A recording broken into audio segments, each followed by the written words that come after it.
Hello, Internet peeps, and welcome to our Resident Evil podcast, The Nemesis Project. I am Joe Dubs, I'm Zach. and we are back for the bad episode. Now, when we say bad, we don't mean that like it technically is one of the bad games, but it's still decent. We think it's okay because it's Resident Evil. But we are going to be talking about three sets of games, but we will be focusing more on Resident Evil Survivor and then Resident Evil Dead Aim. And then we'll quickly talk about the Outbreaks. Because since I played the first one and kind of rage quit, but I do know about that game, and I'm sure Zach knows about it, and we'll quickly talk about that. Yeah. Let's get into our intro portion of it. Development in Survivor and Dead Aim, and I just want to say they're non-existent. There is no information. The only information I have found on Survivor is that there was supposed to be a light gun game support in the United States, but because of the Columbine shooting, they stopped it. They changed everything.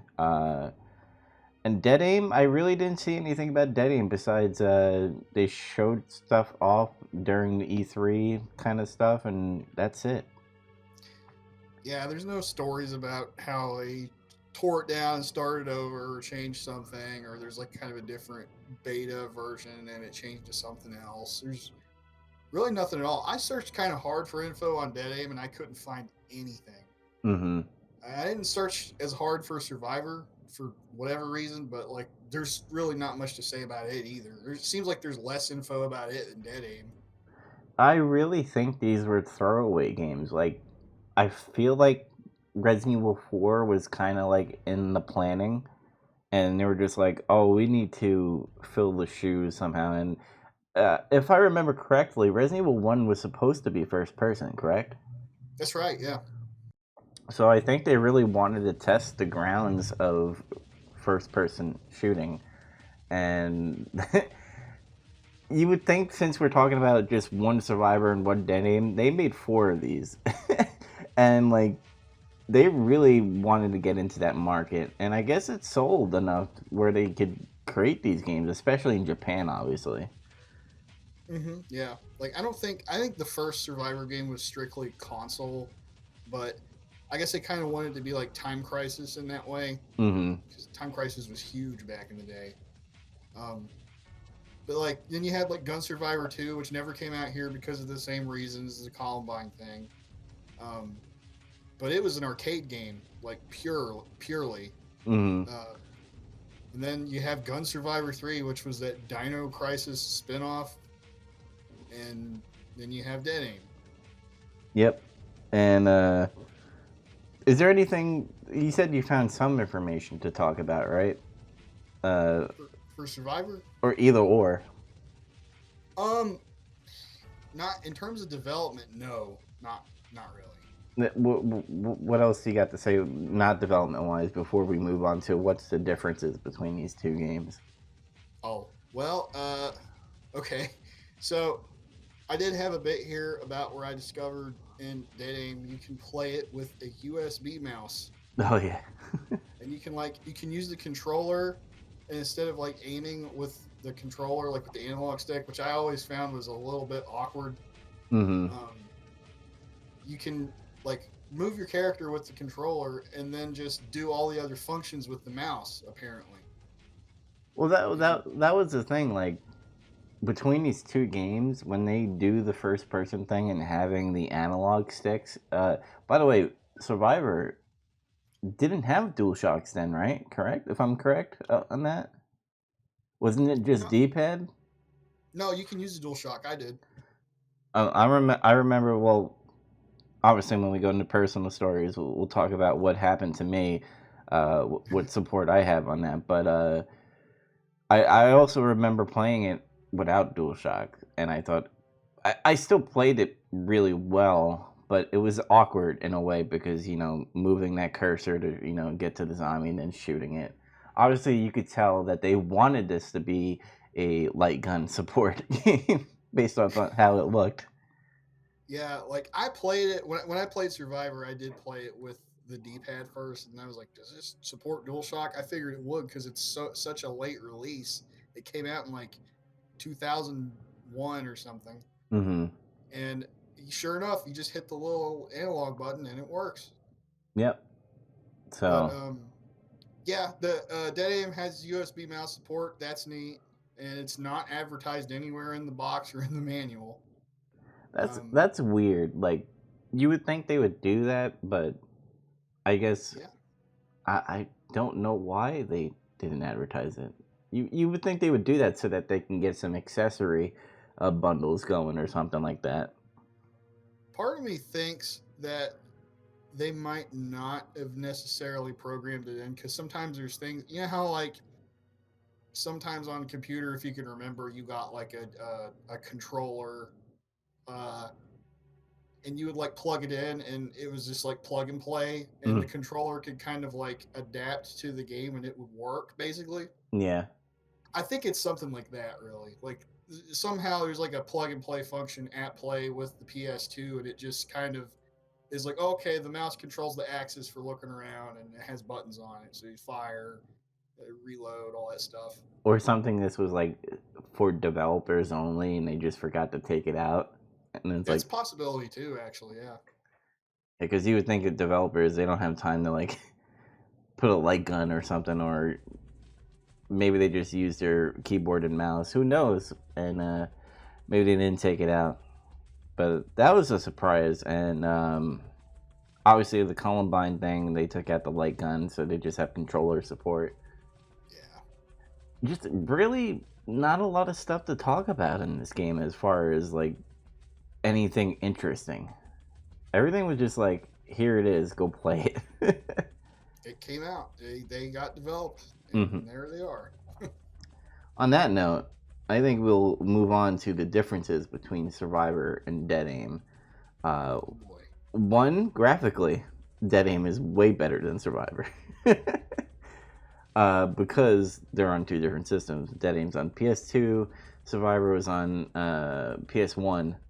And, I mean, Survivor was still good for what it was, but compared to Resident Evil 1, 2, and 3 and Code Veronica, no. I mean, Code Veronica was on PS2 and Dreamcast, but it was definitely a downgrade because they wanted to do that first person mode. Hmm. There was motion blur. I was telling Zach that uh, certain areas and textures warped or with like a blur, and I got a little motion sickness. I don't know if it was what I was playing on, as far as TV wise, maybe might have affected me. Zach said he didn't have any effect on that, so Yeah. Well, games never made me like motion sick or anything, so I don't know. I can't really, attest to, you know, if there's something at play there with that or not. You're mm. the first person I've heard of that's played that game that said they got like motion sickness. Yeah. I mean, obviously, again, what I was playing it on, not on a traditional CRTV, because back then I played it on a CRTV and I was fine. So maybe it's just something new. Um, Gameplay wise, what did you like that they in Dead Aim that they pretty much had the hybrid of doing third person and then switching to first person? Um, I when I first played that game because I got it when it was brand new back then. I thought it was just like a weird spin-off thing. I didn't know it was like a gun con game necessarily when I bought it. Mm-hmm. Um, but when I first played it, I was like, oh, it's third person. Then like I moved, and then I went to aim at something or whatever, and then it put me in first. I'm like, oh, okay, so it's like this. It's like Survivor. And then I kept playing it, and I don't know. I just didn't really give it a second thought. I just I could definitely say that it controls better than Survivor. Mm-hmm. Survivor had the tank controls. I mean, Dead Aim kind of has that, but you can move around freely in third person compared to Survivor, where you're just stuck in first person the whole time, Yeah, and it was really weird. yeah, you really do feel like a tank when you're playing Survivor. Yeah. Shooting. What do you think was better? Did you like Survivor shooting, or did you like Dead Aim, or were they just pretty much the same? I like Dead Aim shooting better because it's not totally brain dead like how Survivor is. Mm-hmm. In Survivor, you just kind of just keep shooting until it dies, and Yeah. there's no tactics to it or anything other than I need to switch weapons. I need to use a shotgun real quick or something. Which that's fine because it's not exactly different from like how the traditional Resident Evil games are. I mean, you pretty much just aim and shoot in those games. Mm-hmm. But in Dead Aim, there's a kind of critical aim system at play where there's like a sweet spot where you can hit zombies. It's like if you aim the reticle just right at the top of their skull and you fire, it'll let you know if it works because they fly back and hit the wall or something. They fly like several feet back and they're dead instantly. Especially when you have the shotgun. That's when I guess I hit critically, because when I hit with the shotgun, boy, do they fly. Yeah, with higher powered weapons than like the standard handgun, I think it's just always a critical hit. Because I tried it with different weapons and it produces like a similar effect. Um, but other monsters in the game too have like the same kind of thing. Like those hunters, there's a sweet spot to hit them. It doesn't kill them instantly, but it does like a bunch of extra damage. Mm-hmm. Like you kill them way faster that way. And I feel like when you're shooting at enemies in Dead Aim, is like the hit detection felt like you were doing something. And Survivor, you just like unload on them, and then you just hope that they kneel. Or Yeah, you pretty much just aim and fire repeatedly until they stop getting up. yeah, There's nothing else to it really. at least in Dead Aim, like you had that, oh, I'm actually doing something with this gun. And I really like that critical aim system in Dead Aim because it felt really rewarding when you got good at it. mm-hmm. When you got used to it, because while you run down these cramped hallways, there's like a bunch of zombies. There's like 5 zombies. You just take a breath and kind of pow, pow, pow, pop them off. Pretty quick succession. It feels nice. Mm-hmm. The inventory system, I just want to say that Survivor has a really garbage but simple inventory system. We're just like, I don't like how that's laid out. it's just like, here's a menu, here you go, do it. And I'm like, this is really lazy. And It's super lazy. It's not even really a layout. They just have like a status screen, and then like when you try to find items, you just scroll through every single item you have. mm-hmm. It's really time consuming. That's why I said it's simple in a way, because it's just one menu. It's not like you're going into multiple sections and stuff. Like in Dead Aim, I really like it. I feel like it was like kind of transitioning into what Resident Evil 4 was going to be with their inventory system and how it is. But there was like 3 rows. Like you had your guns, you had your I believe healing items, and then I think grenades. If It was guns, ammo, and healing and key items. Yeah, there you go. Yeah. And that was so much better than Survivor. I think they learned that, like, hey, we sucked at making that Survivor inventory system, but Dead Aim was definitely a upper on that department. Oh yeah. Puzzles wise, what do you think of the puzzles for both games? What puzzles? Exactly. There are no puzzles in these games, which that's okay, I guess, because I mean, Survivor anyway was supposed to be like straight up. This is a gun con game, Mm-hmm. so I don't really think it'd make much sense to have puzzles in it. I mean, there's like times where it's like you get to a door and it's like, well, I don't have the key, so you gotta go find the key. And usually it's not so simple as, oh, it's just in the next room. Sometimes it is, but not every time. Backtracking wasn't that big of a deal. At least I don't feel like it was in any of these games. Maybe a little bit in Survivor, but Dead Aim, I didn't feel like there was a lot of backtracking. Not neither of them really had that much backtracking. Like Dead Aim, I think has a little more because you're on that ship Mm-hmm. for like really. That's almost like 2/3 of the game is you being on that ship, and there's areas locked and you have to like kind of progress down and find things to unlock more of the doors and go back up. Yeah. But Survivor didn't really have any backtracking at all. It was pretty much just a straight shot, just go, go, go. And I will say this: it was kind of cool that Survivor had the branching paths, and Yeah. you could like go to totally different areas and I don't know, just kind of progress through. And I think you get different guns when you do that too, when you take different routes. I guess replay value if you want to. There's a little bit to it, yeah. Story wise, I want to say Survivor was really lazy. Be like, oh, amnesia, I don't know anything. Story-wise, Survivor is amazing. Yeah, Dead Aim was kind of weird. But I respect that they tried to go back to like its original trope. Be like, Umbrella's evil. I'm an anti-umbrella agency kind of thing, and there's different governments trying to get this virus, and I'm like, okay, Survivor's just like, I'm this guy. I don't know why everybody hates me. Well, like Survivor had like there was a genuine attempt to try to make like more of a story. It was specifically, it seemed like to flesh out more of like the Umbrella backstory and stuff, and that's kind of touched on in the files more. But it was pretty much like, yeah, you're Ark Thompson and you have amnesia. It opens up amazingly.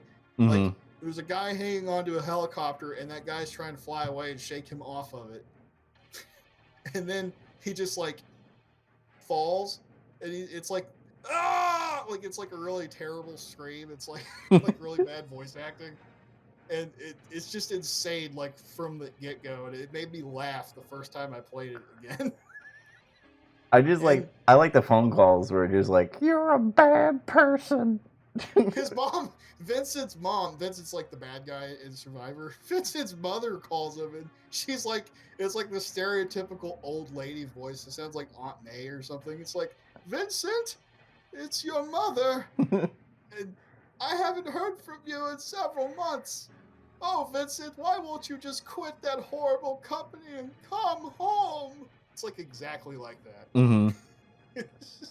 Or like the guy who hates you.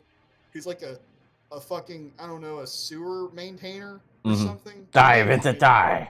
He's like, die, Vincent. He like really fucking hates you. Yeah. And He, then like, you like run when into I, these kids too. yeah, yeah. There's like these two kids. They're just kids that are there. One's British and then the other one's not. Yeah, weird. And they're brother and sister. I'm just throwing that out there. Then, oh, that reminds me. When speaking of this branching path stuff, did you get trapped in the sewer at some point and had to fight two alligators? No. See, I did. That guy, the sewer maintainer, he like, I went through a door, he locked the door on me, and he's like, ha ha ha ha, ha die! Fucking like I laughed, and then I had to fight two alligators. Oh man, I wish that happened to me. It was so crazy. What happened to you? I remember, those like, what is it? The fucking scuba diver gear people that look like monkeys. Yeah, those enemies are bullshit. You like kill them in 2 shots. They're like weaker than zombies. I got like trapped in like a room with them, and just I had to fight them off. Like it was so boring. That's why I said I wish I was with the alligators. That does sound kind of lame. Because it's like those fucking monkey scuba divers. That's what I'm gonna call them, by the way. They make when you shoot them, they make a cat noise when they die. Yeah. It's like a panther, like a fucking jaguar or something. It's like, ow! It's like, what the fuck? It's like they couldn't find like a monkey sound, so they're just like, we're just gonna put like a bobcat in there. I think those are people. Like it doesn't look like it, but I'm pretty sure that they are. Were they trying to make it like they were super soldiers, like these were hunks coming after you? Yeah, it's like, you know how Umbrella's like fucking obsessed with making like we gotta make the ultimate bioweapons to sell to governments to fight in wars. It seemed to me like, oh, this is a super soldier. It's bullshit. This guy like dies in one hit. Real people take more hits than these fucking things. And can we talk about how Mr. X, like, there's a million of them and they are garbage? That's part of the story of this game too. That's what's silly. They actually have an explanation for it. Like, It's you get up to a point of the game where you're just like, there's a platform of them, and you're just like, oh wow, the greatest villain or enemy in Resident Evil 2 is just so useless right now. Like, I can understand maybe seeing them in like an umbrella laboratory and be like, all right, they're there, but they should be hard as fuck. They should be like, you should be scared of them. You shouldn't be like, oh, I'm just gonna shoot them with my handgun. I'll shoot him 20 times with my handgun and he'll go down. He won't do anything too because he'll just walk around in a circle repeatedly because I'm just that far out of his range where he can't track me. His pathfinding won't work to find me, Mm-hmm. and then I'll just shoot him. God. There's like I guess you gotta explain some of the backstory on this a little bit, just because it's silly. But like they, I'll let you take oh, care of it because you probably say it better than me. I think I remembered it better. I don't know. It was striking because of its ridiculousness. But like so the part of the plot in this game is this Vincent guy. He runs the Umbrella Corporation Uh huh. branch on this island that you're on, Sheena Island. And apparently what they do is they kidnap children from around the world from different countries and they bring them to this facility and keep them here against their will, like they're in prison. Oh. And they experiment on them, and then like just to make them not feel like total shit. And after hours, they take them to like clubs and stuff. This is really stuff that's in the notes in these games. In this game, I mean, excuse me, but like and apparently the whole deal is they're using the children to extract some kind of chemical that's produced in the brain like right before they die, and it's part of what determines whether or not somebody becomes a tyrant apparently. So they're kidnapping children to make tyrants, and that's why there's so many tyrants or Mr. X's or whatever. And to me that's why they all suck, is because they're kids, they're not like adults. So there's like one tyrant you fight at the end that's like almost a legit tyrant, but he's like short. Mm-hmm. And he's like, I don't know, like he looks like average size, but it's supposed to be a tyrant. And I don't know. I thought that was like fucking silly. The whole story is silly, and like, what's great about the story is that it's so lazy and so out there that it's literally like a bad movie that's good. Like, Yes, if I had to choose between what story I like more, is Survivor, because I know that I'm gonna get fucking craziness. I'm gonna get the Resident Evil theme in there, and just bad acting. 100% agree. I like this better. I'll go as far to say like, you can like watch movies that are so bad they're good and stuff, and that's been a thing now for several years. People recognize that now. Mm. I'm gonna, but I don't think anything like that's happened in games yet. But I'm gonna say this is the first game I recognize as a so bad it's good game, Yeah.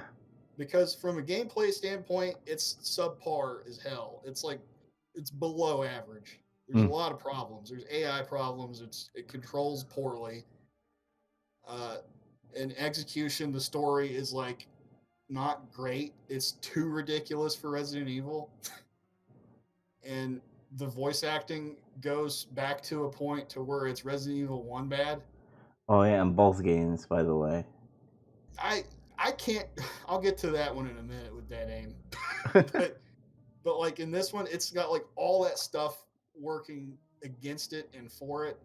The only thing I thought was legitimately good about this game, and you kind of ragged on it a little bit, was I thought graphically this game was really impressive for PS1, because when it came out, like like the it runs pretty good, and there's there's actual like lighting and stuff, Mm-hmm. and it doesn't look great, but great 3D is not the PS1 strong suit necessarily. Yeah, and I felt like Dead Aim, obviously, because it was on PS2, wins that in that graphic department, obviously. See, I thought that game looked mediocre from a graphical standpoint, considering when it came out. Compared to Survivor? No, just In I'm general? talking about take that game and think about it in the context of on that system only. Like Oh, Survivor yeah. on PS1 looks good for a PS1 game. You know what I'm saying? Mm-hmm. But Dead Aim on PS2 in 2003, that looks like a subpar game. It looks like low production value. I think what I liked about Dead Aim a little more on the graphics side is that it had that Silent Hill kind of graphics to it. I don't know if you got that vibe from it.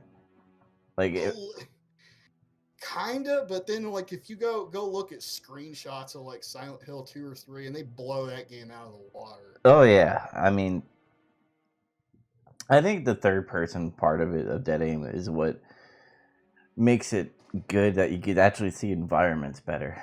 I don't know. Yeah, I mean it's all right. I'm not saying it's bad. It's just to me it felt like below average. Like at that point I had played PS2 games that came out 2 years before it that looked better than that game. Mm-hmm. You know? But that main character, I always fuck up the last name. McGiver? Brian? You should have just called him McGruber, like what we were talking about. Yeah, Brian McGruber. Remember McGruber? Nobody fucking remembers that. And then, then they had... Yeah, then they had to put, a Ada Wong lookalike in this game, too. I thought that was kind of weird, yeah, because, it's I think Ada is just Chinese-American. Mm-hmm. But, because she speaks with, a straight-up, she's got very strong American accent. Her pronunciation's, dead on, etc. But, this Fong Ling, that's her name. Yeah. She's straight up from China. She's a Chinese agent that they sent in against this Morpheus Duval guy who is not affiliated with Umbrella. He used to work at Umbrella, but he left because he was disgraced, and that gets into story shit. Yeah, and this has The Rock, the movie, vibe to it, where he's gonna take these fucking viruses and put them in the missile and shoot it at China and America. So he can make his beautiful kingdom. Yeah. Kind of like The Rock, in a way. To me, it was like that ridiculous ass. It's like that ridiculous ass anime, Japanese trope that's in anime and video games, RPG specifically. Mm-hmm. Where the villain is insane, and his whole philosophy is the world is fucked. I must destroy the world to recreate it and make it better. So let's put it this way: Survivor was something like Memento. And then you have Dead Aim. Wow, you compared that to Memento. That's funny. Yeah, and then you have Dead Aim, which is an in between of The Rock and Speed 2. Speed 2. That's the first time I've heard anybody say anything about Speed 2 in fucking forever. Yeah, fucking. You just waiting for William Dafoe to fucking come out of nowhere. It would have made the game better. Yeah. If you could understand what he's saying. Spider-Man. No, did you have an issue with the sound, the voice acting in the game? It's not. I can't. Oh yeah. The quality of the recording of it is horrible. The recording is terrible, and if you could put subtitles on it, it doesn't match what the subtitles are saying. No, because I was like, what the fuck? I can't understand what they're saying. God, this is shit. So I turned on subtitles. When I turn on subtitles, it doesn't even match. Mm-hmm. What the fuck was the point of subtitles then? Yeah, so and it was cheesy acting. The whole McGruber and I'm gonna call her Ada Wong. Ada Wong 2. Ada Wong Light. Yeah, there we go. That whole back and forth. I was like, I get it. This is just Leon and Ada before Resident Evil 4. Mm-hmm. And then you have Morpheus and whatever fucking weird villain. He's a weird guy. Yeah. I didn't like the story. Like, The Rock is a good movie. Speed 2 is a mediocre movie. Not as good as 1, but way better than Dead Aim. I just didn't care for any of the characters at all. I cared about Vincent more because I was like, man, is Vincent a bad guy? Why are people shooting at him? Why are there kids You here? mean Ark? Yeah, yeah. You called Ark Vincent. See, you're getting amnesia too. But but no, like, okay, so I like the story for Survivor for, like, so bad's good reasons. Mm-hmm. But I actually think this is, in Dead Aim, a solid Resident Evil story. It feels like part of Resident Evil, And but what were you gonna say? it had to end in like Umbrella Corporation area. Like it was Yeah, so some kind of weird factory so somewhere. generic. But like, it's like the boat crashed and it went to like an old factory that just happened to be an old umbrella factory, and then you went further down below to like a missile facility that Morpheus built while he was in Umbrella, apparently unauthorized. He built this facility. But like the story of Dead Aim, I think it feels like a Resident Evil story, like legitimately, but it's hard to tell what's happening when you can't understand the voice acting because the quality sounds like it was. It sounds like it was recorded in a bathroom. Yes. Like the acoustics are fucking awful. I, I And I don't think they had money in that, or they just like, fuck it, just release it. then you try to turn on the subtitles and it doesn't match. And my only guess to that is that they just went off of the script directly for the subtitles because they couldn't understand anybody when they were listening. it's, it's just like a shit show. And then top that off, like the the sound. Like another thing about the sound was, I don't know if you really. I really like to listen to video game music. Mm-hmm. Like when I'm playing, if a tune catches my ear, it's like, oh yeah, like I'll remember that and I'll listen to it later or something, or it stays with me. Yeah. I like video game music a lot, but when I was playing this game, I noticed the music in this has almost no effort put into it. There I was can make I can make better music than this easily yeah, without trying. there was some synth waves happening in that game where I was just like, this is like weird. Yeah, there was a single synth wave, and then for like 4 seconds, and it got looped. That's what it was. This whole soundtrack is made up of like 4 second loops. I listened because like I would stop and I would be like, okay, I listen to that track, and I'm like, oh my god, it's looping. It's like a handful of seconds of a loop, and I would do it again and again and again on different tracks. They all loop. It's I like sad. yeah. I I don't know. If I had to choose the story, like again, Survivor, hands down, I would watch that movie if it was a movie. I went on this big ass tangent talking about how much I hate the sound in this game, and I didn't even really talk about the story. Is I'll try to sum it up real quick if you'll allow it. Yeah, go ahead.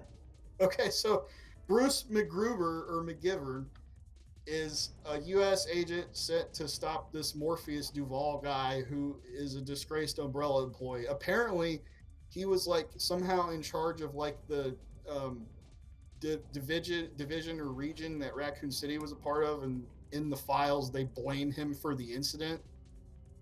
Mm-hmm. Um, this game is not canon, I suppose, because they in Zero they don't mention that shit. And as far as I know, this game was never recognized as canon. Unlike Survivor, so let that sink in. Yeah. But but so he goes insane, and years later he gets his revenge by raiding a facility in France, off screen, off camera, before the story starts, and he gets like T virus samples. And he's going to unleash him, like what you said. He's going to shoot missiles, and he's going to create his beautiful kingdom for beautiful creatures, such as himself. Which But McGruber's there to stop him. and so is this Fong Ling, and it's just a bunch of shenanigans on the boat. The boat is also an umbrella corporation cruise liner for like employees, apparently. So we had Resident Evil Zero, which had a train, and now we have Resident Evil Dead Aim on a fucking ship. The only thing we never got was Resident Evil on a plane. Resident Evil 8 on a plane. Do it. I mean, I think in one of the original incarnations of 4, it was supposed to be on an airship at first for a while. Which, to me, that's a Zeppelin, I guess. But that got scrapped, so I don't know. We missed our Resident Evil on the plane thing. Just make Con Air Resident Evil movie. God, make it Resident Evil Gun Survivor 5 and PS PlayStation VR. Yeah, but those are the story. I mean, difference-wise is that the gameplay was a little bit more better. Like, yeah, there is no groundbreaking about this in any fashion or way. It just, they started with Survivor 1 and they just kind of went with it, and it was kind of like an upgrade from there. What I think is really funny about both of these games is that, to me, the qualities of them, good and bad, flip-flop between the two of them when you compare them together. Mm-hmm. It's like Resident Evil Survivor has like really good production values, and like it has a soundtrack where somebody tried, and the voice acting is horrible, but they recorded it decently and you can understand it. But the gameplay is not really that good. So flip that with Dead Aim, the gameplay is pretty solid. It's fun, I think. Mm-hmm. And the production quality is bad in this game. Yes. It's like weird. Oh my god. I think we already touched up on it, but the voice acting on both of them was like, with Survivor, it was so bad it was good. In Dead Aim, it was like a return to form. Yeah, in Dead Aim, it was more of, what? Can't hear you. I can't understand you. Which, by the way, I got to say something about that. The guy that plays Bruce McGiver, like, his whole thing is he's supposed to be like a Southern guy. Mm-hmm. If you could tell that, like, I'm sure you could hear it. Somebody's trying to do a Southern accent. Yeah, and when, you know, the intro, when you, like, read up on what's going on, I heard, like, the country to it. It's like, you know, Umbrella is doing this. And I'm like, He's got the twang. But, okay, get this. Who do you think is voice acting that character? Like, just guess. Like, in terms of nationality, like, I don't know, like, ethnicity, guess. I want to say Asian Canadian. You are close. But it's a Canadian Indian who plays an American Southerner. And his name is Raj Ramaya. Raj Ramaya. God, what a name. Because when I finished the game, the credits rolled by, it showed like the voice cast, and it was like Bruce McGruber, Raj Ramaya, and I'm like, what? I'm like, I mean, I know there's Indian American people that still have like really Indian names and stuff, but I'm like, okay, so like I went to like look the cast up, like all of them. Yeah. And this guy is like, he straight up he looks Indian, and he's Canadian. So I'm glad I got the Canadian right. Like, a guy from Canada tried to play a Southerner, and like it wasn't good. Oh yeah, it was definitely terrible. So let's move on to the meaty flesh of this podcast here. Yeah. We kind of talked about the different versions of it. We had Gun Survivor, and then you had Gun Survivor Code Veronica 2. And then you had what was the Dino Crisis one called? Dino Stalker. Dino Stalker. That was kind of like a mix between of Dino Crisis and Resident Evil. And then you had Dead Aim, pretty much. And those were the different versions. If I remember correctly, Survivor, didn't it go on PC? There was a PC port, but it never came out in America or Europe. Apparently, it's like a weird Chinese version. It doesn't run good. It's not stable, as all things in terms of software are from the Chinese. Just saying. Just throwing that out there. Let's talk about bonus modes and unlockables. Were there any? I don't remember. When you play Survivor, you can like unlock all the guns from like each alternate path, and then like you get to keep all your ammo and stuff and use all of the guns. So that's like a new game plus kind of. I guess.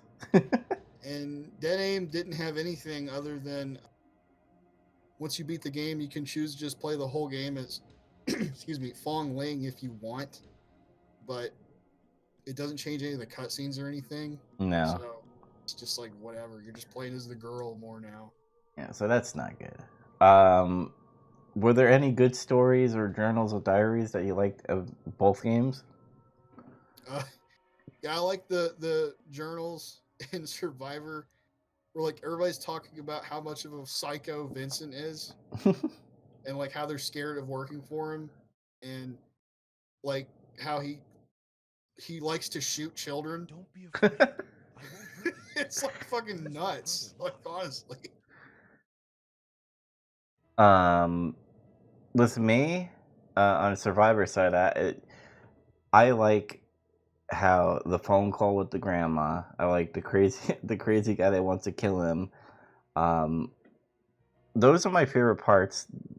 The whole shooting and stuff, the shooting in the gameplay is what made me want to quickly get past that part to get to the cutscenes. Like that was my thing in that game. It was like I didn't care for the gameplay at all. I was like, man, if I beat this, I want to know what's gonna happen next. As far as story, but journals, which Survivor was more interesting. I didn't read all of them like you did. Um, with the shooting of the kids and stuff, which is funny. Maybe you should have. Because I was like, damn, this gets just kind of hardcore. Mm-hmm. I don't know, Dead Aim's files were interesting a little bit too. Mostly because I think they do a better job of trying to fill in that Umbrella backstory more. Mm-hmm. And I don't know, me personally, I like the idea that the Raccoon City incident was just caused by incompetence rather than this guy that they assassinated in like 1989 who was a researcher died and they threw him into a sewer drain and he fell in the sewer and then leeches infested his body and revived him, caused the accident 9 years later. Yeah, that's me. That's fucking retarded. I'm sorry. If you like Resident Evil 0, I'm sorry, but that's stupid. As far as Dead Aim, what I really liked about Dead Aim was the whole ship portion of it. I like how it was eerie. How like when you first start the game, all the zombies were just like on the floor, and you walk around, and then obviously you get to a portion of it where they decide to get up, and that's when it starts to ramp up in a way. That's what I really liked about it. Yeah, I like that part too. Mm-hmm. Other than that, what about any personal stories for any of these games? I remember like way back when, I think it was 2001 or so.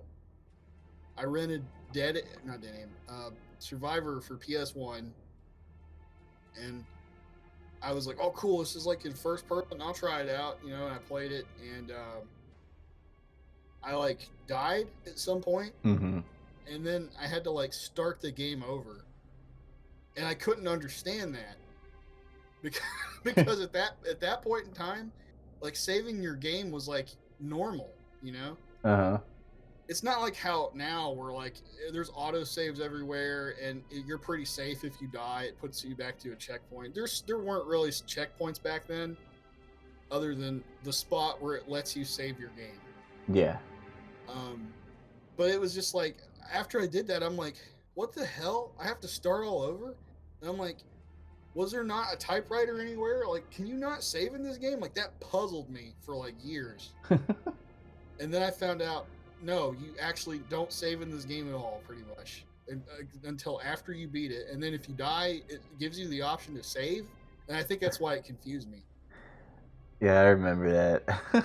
All it does is just it saves all the equipment and you died, and then you just start over with it, and it's like, well, that's not what I thought was going to happen. What the fuck?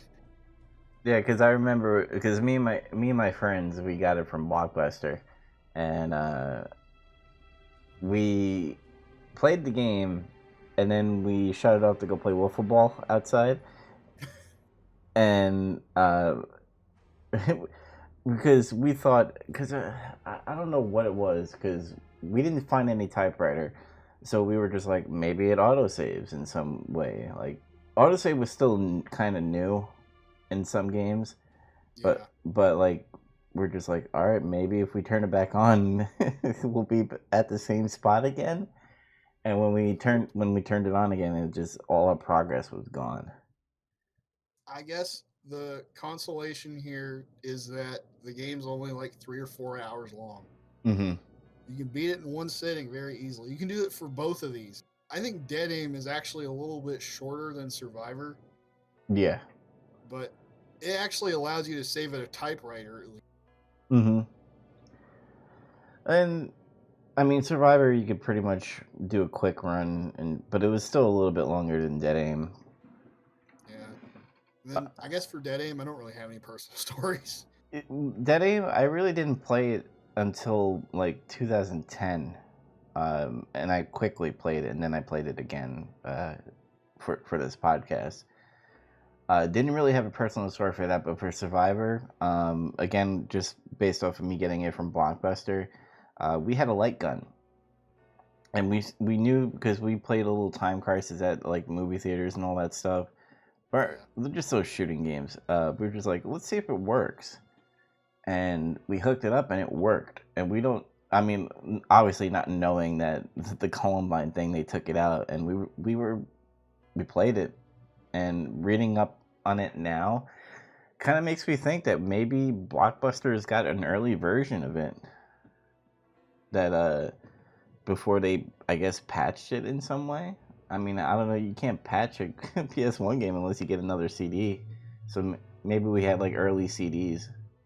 Didn't you say that copy had Japanese in it? No, I said it didn't have Japanese in it.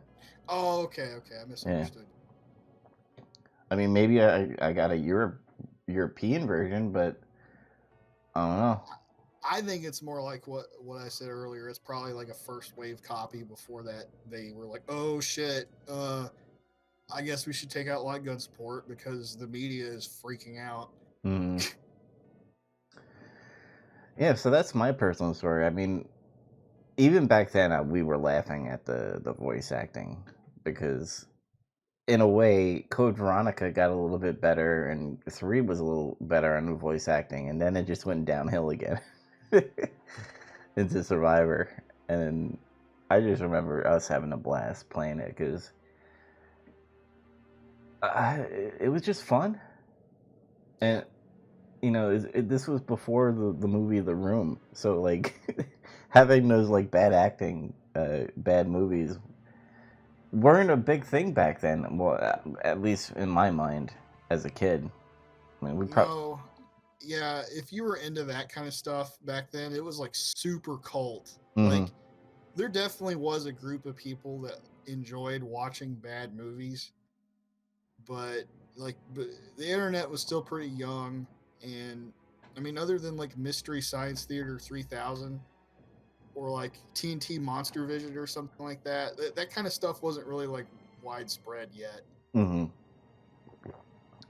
Yeah, so that's the personal stories. Let's go in a little bit of lightning round.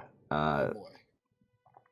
I mean, I guess, who do you prefer to play as, the Art or MacGruber? Art and MacGruber. I'm gonna go with MacGruber because he's like great value Leon, basically. I like playing Art because it's funny. He's funny. He's like, I still can't get over some of his fucking lines. Like when he finds like the fucking I keep wanting to call him the janitor, but he's like this sewer worker or some shit. He finds the janitor's fucking diary and he's like shocked. He's like, "Am I Vincent? No, it can't be." Yeah, I just loved him. MacGruber, I was just like, all right, I get it. You hate Umbrella. You want to get this virus. Cool. Oh, you hate this 801 girl, but she's Dude, sexy. There's so many parallels. I don't really think she was that sexy. I thought she looked kind of like a 5. Oh no, I know that. He doesn't know that. Oh, he does. Yeah, he doesn't know. He thinks she's fucking awesome. Yeah. But like, not like I got room to talk or anything. But I'm just saying those are facts. But like, it's so weird how that game has so many parallels with 4, and like that's one of them where like this guy is just that kind of role goes to Leon where he becomes like a government agent. Mm-hmm. And he's like globetrotting looking for this shit now. And this guy is he's just the Walmart brand Leon. And that's just really funny to me. All right. Who is your favorite boss out of both games? Morpheus. If I gotta explain it, I will. Go ahead. I want to hear your explanation. Okay, so in Survivor, like to me, there wasn't really any bosses that stood out other than that tyrant at the end, which was the only time the game got challenging. But it was also funny because when you killed him the first time, he transformed. Then he looked like an ape or something. He like his mouth would hang open the whole time and stuff. It was like weird, but it just made me laugh more than anything. So, do what? No. Go ahead. Oh, okay. Like there's different bosses in Dead Aim though. There's like this some kind of weird like bug creature, and then there's like a giant fat monstrous corpulent monster that can only like hear you. Yeah. And but then there's Morpheus, and Morpheus, like I said, is the main bad guy. What happens is like in the beginning, they're having a face off, him and MacGruber, and he has him at gunpoint, and he's like, he takes his gun away from him or some shit. And he's like, "American guns are so ugly," and he's like holding a revolver and shit. I shit you not, that's what he says. It's like they played Metal Gear, and they're just like, yeah. This gun is the greatest gun. This is the single greatest handgun ever made. The Colt Single Action Army. 6 bullets, more than enough to kill anything that moves. Shit like that. But no, yeah, and then like Fong Ling shows up, and she just throws a fucking grenade down there at him. Mm-hmm. And she doesn't even give a fuck about the other guy, which is kind of funny. Because I don't think she likes him. I mean, they kind of do. Whatever. There's international tension between China and America. Mm-hmm. But like, maybe it's that. But it blows up, and Morpheus doesn't really get away. It's fucked up by the grenade. So he goes away, and then he injects himself with T-virus shit. And what happens is like one of the weirdest things I've ever seen in a video game. When you see him again, he's turned into a tyrant kind of creature, but he's different now. Mm-hmm. He has like, it's like he grew 2 feet taller, but his face and his body shape is more like a woman now. Mm-hmm. And he has like breasts or things that look like breasts. Yep. And then to top all that off, his feet grew like he has like ingrown high heel shoes for feet now. And they went as far to make sure that you hear the clack clack clack of like a high heel when he walks. And it looks like a electrical fish, like yeah, sort of. If it was like an electrical evil fish lady, it almost sounds like a fucking Aquaman villain or some shit. Yeah. But I saw that and I was like, what the fuck? What happened to him? Is he a woman now? Did he transition? Probably. And that's what I went with. Like I didn't really trans was like back in like 2003 because I mean I guess back then that people called that a transvestite and shit, and that's offensive now or something. I don't honestly know, but like I was like, what the fuck happened? And so like from now on, I just refer to Morpheus as like the first trans villain in a video game. Oh, we And are in. every time I fight him, it makes me laugh. Oh, we are in Pride Month, so. That's Gay Pride Month, though, isn't it? Yeah, well, it's mixed in there. LGBTQ, XYZ, whatever. You forgot the plus, you fucking bigot. There you go. But yeah, I would have to agree. Like the villain, or the boss battle that stood out to me was Morpheus out of both games. I mean, the Tyrant in Survivor was like Resident Evil 1. Just he just like gets steroid out at the end, pretty much. Everything was lazy about Survivor, but Dead Aim, I felt like they put thought into their enemies. Yeah, they actually, tried more. Mm-hmm. We already talked about this, but if what was your favorite part of the game? Well, I liked running through the town and stuff in Survivor. Mm-hmm. Oh wait, no, there is. I do have a specific spot that in Survivor that I really like, and it's like one of the very first areas you go to. What It's is like, you know, like he gets out of the helicopter crash and shit, and he walks down that street, and you kill like your first zombie. And he turns around, and then it pretty much lays out those 3 branching paths you go. So the first time I played this again, I went left, right, and I opened the door, and I'm like, I'm in a church, and then up in like the pulpit, there's a giant umbrella logo and shit, and I lost my shit. Because I was like, what the fuck is this? This is a church of umbrella? It's like this. It's like, I understand Apple has like a reputation for like developing this weird corporate dogma that everybody buys into, and it turns into like a weird cult or some shit. But I guess Umbrella was doing that too before Apple did. Mm-hmm. It was weird. It made me laugh. Yeah. What about you for Survivor? You got a favorite spot in there? The die of Vincent die. Every time that when you know the long hallway with the Tyrant walking towards you, I thought that was pretty interesting, and just the whole laboratory section was pretty good. Yeah, that was a pretty good spot there. And then, I guess as for Dead Aim, it's like, yeah, I like the cruise ship part pretty well. I did not like the Umbrella Factory thing that they decided to show up on out of everywhere. I mean, I guess because they were like a umbrella ship, I guess they had to go there, or they were. Who was controlling the ship, by the way? Was it Morpheus? Yeah, it was Morpheus. Okay. I guess he was trying to get to his missile facility. Is the whole reason why they went where they went. Yeah.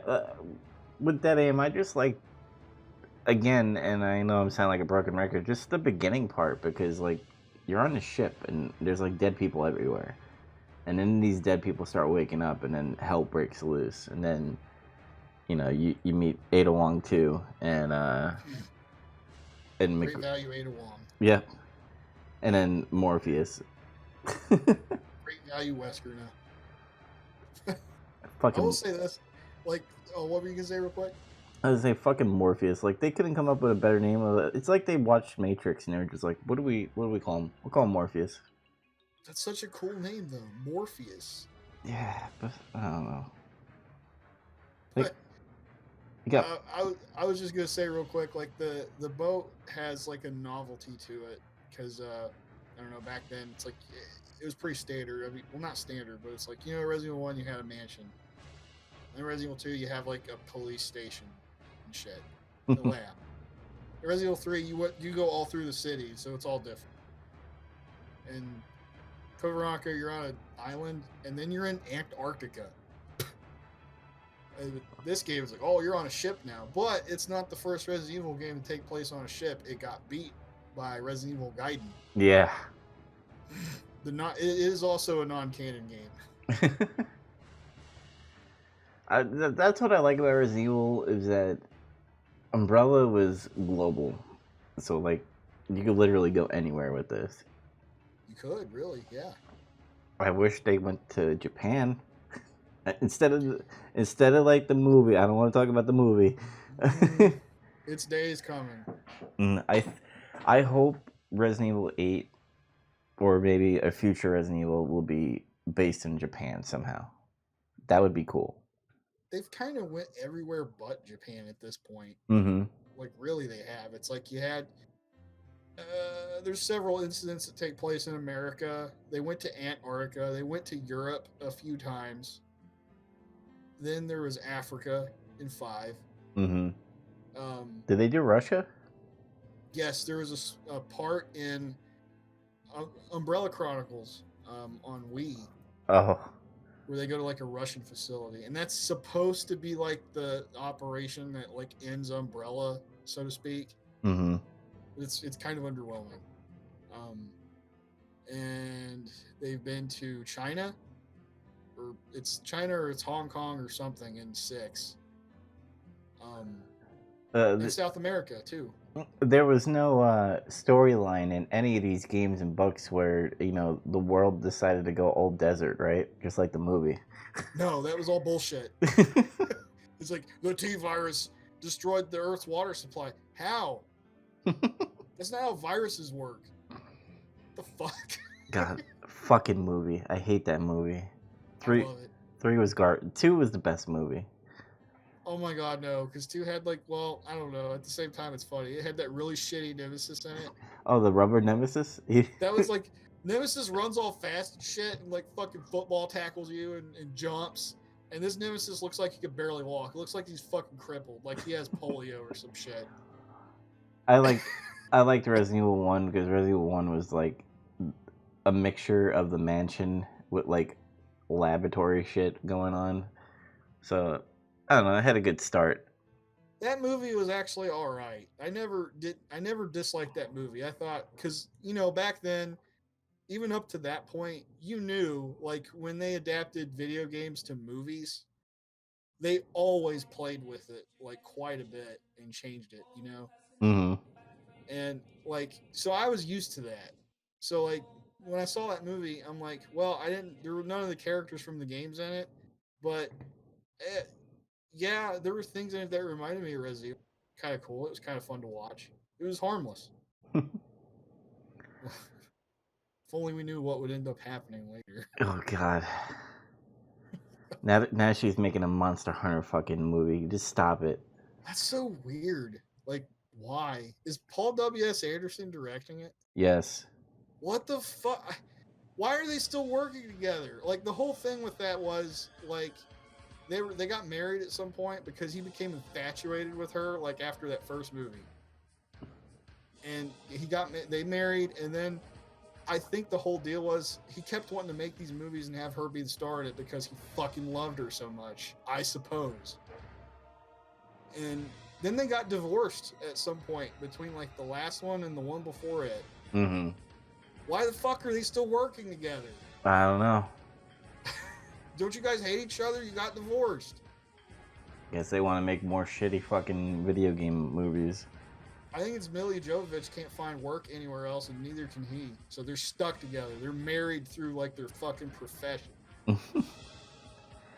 Alright, well, let's get away from shitty movies and off on this tangent. We're like going on all these tangents because there's not much to talk about with these games. Yeah, they were good, but they were just like nothing. Yeah, honestly. Favorite weapons? I'm just gonna say both of them shotguns.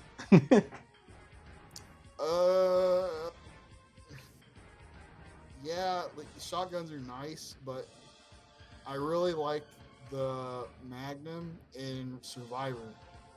Mm-hmm. Just because I'm kind of a gun guy, and it's like a classic like Smith and Wesson like Magnum revolver, and it just looks fucking. That's the only reason. Yep. And what I liked about like Resident Evil 1, 2, 3, and 4 is like when you're in third person, you see the weapon. Obviously, when you see a Magnum and you see that thing like kick, it's amazing. Just in this game, You don't really see the kick. You just see them fucking the enemies flying back. And I thought the shotgun was a little bit more better in my opinion. Yeah, in Survivor, the Magnum didn't really have much Mm-hmm. feedback, but in Dead Aim, it did. Well, I believe it. The screen shook and shit, and then it like fucked enemies up. Fuck those enemies. Fucked them up. What is your best rank for both of them? Oh fuck, I don't even remember. I get it. Was there ranking in Survivor? I didn't think there was. No, it was just like You time. win. Yeah. Literally, if we had to put a letter on it, I think me and you would get A's because of how quick this game is compared to. I think so. Yeah. All right, before we do our ranking and final countdown, we're quickly gonna mention the Outbreak games. When it came out in PS2, this was like a co-op online game. How can I put this? It's kind of like Left 4 Dead, just without the horde. You have 4 characters, and if you don't play it online, it's you plus 3 AI people. And the AI in this game is fucking retarded. To the point where the items that they pick up, you can't transfer any items. So, like, for example, one of my guys he picked up 2 shotguns, but he didn't pick up the ammo. And I picked up the ammo. So I had to wait for my character to die to get one of the shotguns so that I could beat the boss, pretty much. So, like, you said you played it online before, right? Like, way back in the day? Yeah. Could you trade items with people? Because I feel like you could, but, like, I never really got to play it. I think there was a computer console that you can go to, or like a crate that you would have to put it in the crate and then you would have to pick it up. That's so shitty. They should just let you trade them on the fly. Yeah, and this isn't your typical Resident Evil game where you have a beginning or end. They were split up into scenarios. So you would do like a level, and then you would do whatever goals you had to do, and then you would finish with that. Each one had different things, and they had side stories too. If I remember, I think it was Outbreak 1 or Outbreak 2, but they kind of do like a side story of the Resident Evil 2 precinct, and like why there was a statue that if you put a little medallion in would have like a secret entrance, pretty much. Yeah, and that's something that carried over into Resident Evil 2's remake. They went with what happened in Outbreak in terms of what that statue does, which is kind of cool. Yeah, so like you had like Outbreak was the game journal's game, kinda. Like it didn't have like a main story, but like each scenario had like its own game journal you would play, which was pretty neat. And it was funny because if you're a player and you died, meaning you get bit by a zombie, you turn into a zombie and you can kill your teammates. Yeah, you could like control yourself as a zombie. But recently I played it for this podcast, and I had a terrible time. I couldn't get past I think it was like the second scenario, because the AI is so bad, and it was so frustrating. But you said you never played the Outbreaks, or? I did. I played File 1 because I bought it and I didn't realize it was like an online only game. And that's back like when it was new and I was like a dumb kid. So. And you're probably like, this is garbage. I was like, what the fuck? It was like, why is all my inventory shrunk down so much? And I was like, whatever. I still tried to play it, and I did. I got through like the first scenario or whatever. And I thought that shootout at the end was cool. Where like you're in the street and there's like that horde of zombies and you just have to like hold them off. I thought that was like. Yeah, the shooty part of this game was really good. That's why I said it has like a Left 4 Dead kind of feel, because you have that 4-player team. And then it's like there was no big horde, but there was like enough to be like, I need to get away now because of these Yeah. zombies. But like I never got to play it how it was intended to. Yeah, I played it. There was how we communicated was with keyboard. By the way, you would do like a chat. There was no voice unless you wanted to go on TeamSpeak or Ventrilo on your computer because they didn't have. They didn't Did that have. shit exist in 2003? I had something, but there was only like one person that I played with. I even had like ICQ. ICQ had voice at some point, I believe. Huh. Uh, I remembered you had to, I think, communicate with like emotes in that game. emotes, and then there was like a patch where you could use your keyboard, and there was like a little chat room. That was smart because when I like learned more about how that game worked, I was like, why did they make it like this? Mm-hmm.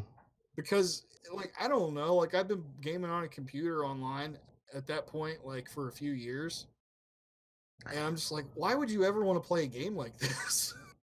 Yeah, and then I think this was like pre-SOCOM, so like SOCOM didn't come out yet where you could have like a headset. Yeah, and that's back when like the PlayStation, the PS2, it had online functionality, but it was really weird and spotty in terms of like it was a game to game basis, like how it was. Yeah, and this is like early when Xbox started coming out with their Xbox Live thing, and Sony was kind of scrambling to find games that they can make online. And I think, Outbreak was one of them. Yeah, like even back in those days when like Xbox Live was pretty uniform in terms of how it worked, Mm-hmm.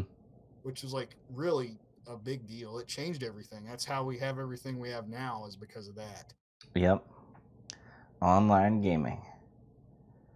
Yep, but that's the Outbreaks. It was a quick side story. Nothing too special, but it was fun to play back then.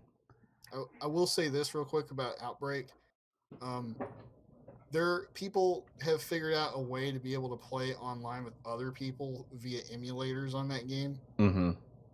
And like in today's environment, it's more conducive to kind of play that game now because if you get enough people together, say I want to play Outbreak on emulator with you guys, and you help them all figure out how to make it work properly, Mm-hmm.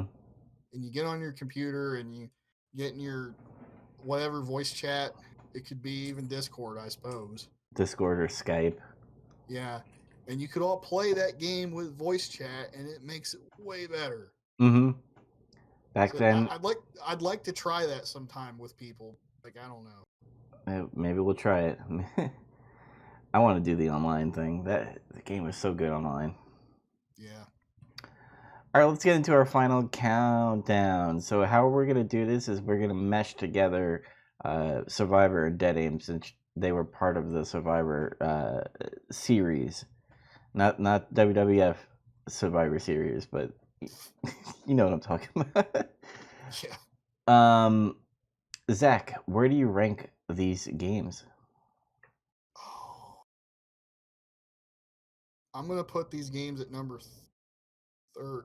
Wait, we have 15 now, right? 14. We're still at 14. 14. Okay, I'm gonna put this at 13. All right, so you got at 13.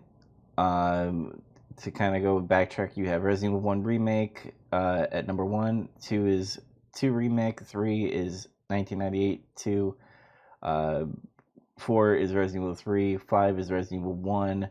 And then Code Veronica at number 7. 0 at 8. And now 13 is Survivor and Dead Aim. Yes. Me, for now, this could change. I have it at number 9 on my list. So at number 1, I have Resident Evil 3. Number 2, I have Resident Evil 2 Remake. At number 3, I have Resident Evil 2 1998. At 5, I have Resident Evil 1. At 6, I have Resident Evil 1 Remastered. At 7 is Resident Evil 0. 8 is Resident Evil Code Veronica. And at number 9 is Dead Aim and Survivor. That's really interesting. You put yours like way higher than I did. Well, when we get into 5 and 6, I think things are going to change. 4 is obviously going to go a little higher. And then 7, when we get up to 7 and relevation, fuck it. I am not saying that word ever again. Revelations. There you go. I don't know what relevations is. I don't know what I'm saying. But those games I feel like are going to go above Survivor and Dead Aim. I just need to refresh my minds on those games. Yeah, same here.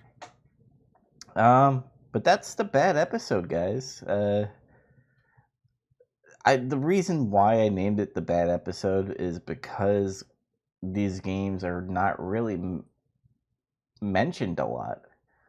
No. You know, not a lot of people played this game besides me and Zach and every other hardcore Resident Evil fan out there. You know, people played their Resident Evil 1, their 2, their 3, maybe some played Code Veronica, but then people took a break until pretty much 4 came out. And 4 is when, 4 is when everybody decided to start to play, and then 5 where people were like, what the fuck is this? And then 6 is like, what the fuck are you doing? Yeah. 4 is going to be interesting, I think. Mm-hmm. I can't wait until 5 and 6. I think those are going to be funny. Yeah. I don't know. You might change your mind a little bit, though, playing them again.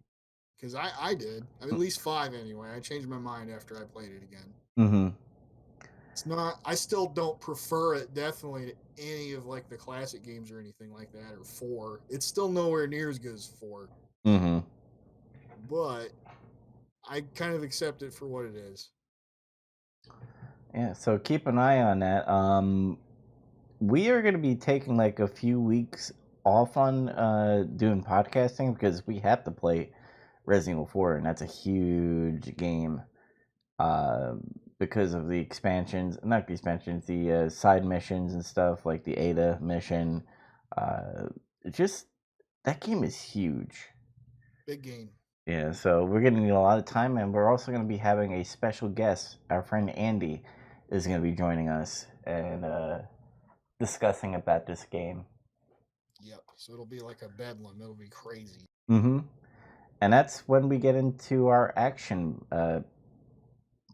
I think I called it the action pact of the Resident Evil games. Yeah. And so get ready because we're going away from Survivor horror into action thriller games. So, yep. Until next time, everybody. If you want to catch the Nemesis Project, we are on YouTube. If you type in Nemesis Project, our videos will show up.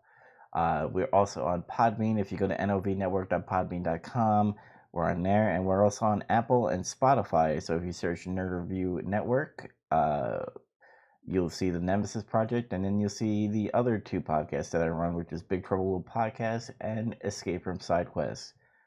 But until next time, everybody, see you later. And game on Resident Evil, right?